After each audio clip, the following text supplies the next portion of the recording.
कि जब ताकतवर कुदरत अपना फैसला सुनाती है तो इंसान के पास सिर्फ इंतजार करने और सहम जाने के अलावा कोई रास्ता नहीं बचता। इस वक्त रूस से जो तस्वीरें सामने आई वो डराती भी हैं और हैरान भी करती हैं। रूस का काम चटका, जहां आसमान से बर्फ नहीं बल्कि सफेद आफत बरस रही है। 6 दशक बाद आई ये तबाही सवाल खड़े करती है कि क्या हम उस दौर में पहुंच चुके हैं जहां मौसम का मिजाज अब हमारे नियंत्रण से पूरी तरह बाहर है। रूस के किस हिस्से पर आसमान से कयामत बरसी? जहां ज्वालामुखी धधकते हैं वो जगह बर्फ का गोला कैसे बनी?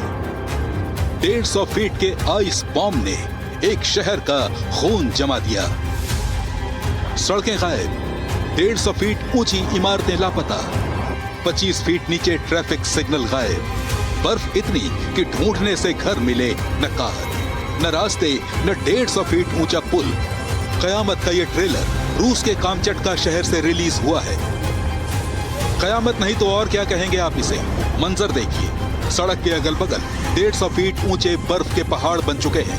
नीचे कतार में गाड़ियां दबी हैं, 1 2 3 4 10 20 और न जाने कितनी। कामचटका ये वो इलाका है जिसे दुनिया ज्वालामुखियों का धरती कहती है। आज यहाँ आग नहीं, बर्फ की ऐसी आंधी चल रही है जिसने इतिहास के पन्ने पलट दिए।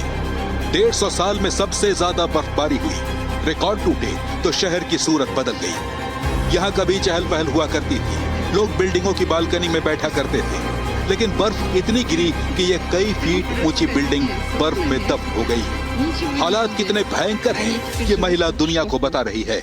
Тут просто гигантский сугроб. Машины выкопаны вот так вот из гор. Естественно, они никуда не могут проехать.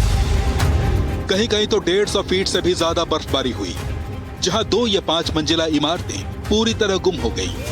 पहली मंजिल से भी अगर कोई गिर जाए तो जान जाना तय है। इस शख्स को देखिए, बिल्डिंग के 3 माले से अपने घर की खिड़की से नीचे कूद गया,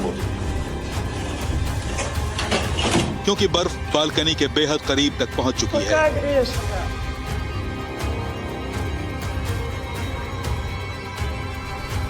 कामचटका में कोई गली, कोई घर ऐसा नहीं बचा है जिसके सामने बर्फ का पहाड़ न हो। लोग रात में घर के बाहर अपनी गाड़ियां पार्क करके गए थे, लेकिन 150 फीट बर्फबारी हुई तो बर्फ के पहाड़ के नीचे से गाड़ियों को खोदकर निकालना पड़ा। कुछ खुशकिस्मत थे जिन्हें गाड़ी मिल गई, बाकी अब भी जद्दोजहद में जुटे हैं। कामचटका में बर्फबारी की एक और हैरान करने वाली तस्वीर देखिए। चौड़ी सड़क, बड़े बड़े चौराहे, चौराहों पर लगे 25 फीट ऊंचे ट्रैफिक सिग्नल जो पहले दूर से नजर आते थे, आज लोग ट्रैफिक सिग्नल के ऊपर से गुजर रहे हैं। यकीन करना मुश्किल है, लेकिन तस्वीरें गवाह हैं। कामचटका के कई शहरों में बर्फ की परत 2 से 3 मंजिला इमारतों के बराबर जा पहुंची है। लोग अपने ही घरों में कैद हो गए हैं, क्योंकि दरवाजा खोलते ही सामने कंक्रीट की दीवार नहीं बल्कि बर्फ की दीवार खड़ी है। भारी बर्फ के बोझ से पावर लाइंस टूट चुकी हैं। 0 से 30 से 40 डिग्री नीचे के तापमान में बिना हीटिंग के रहना मौत को बुलावा देने जैसा है। रूस के मौसम विभाग का कहना है कि एक साइक्लोनिक डिप्रेशन ने कामचटका को अपनी गिरफ्त में ले लिया है। लेकिन सवाल वही है, क्या इंसान ने कुदरत के साथ जो खिलवाड़ किया ये उसी का नतीजा है? इतनी भीषण बर्फबारी के बाद पूरे शहर में इमरजेंसी घोषित कर दी गई। सरकार और प्रशासन को आपातकालीन राहत और बचाव कार्य करना पड़ रहा है।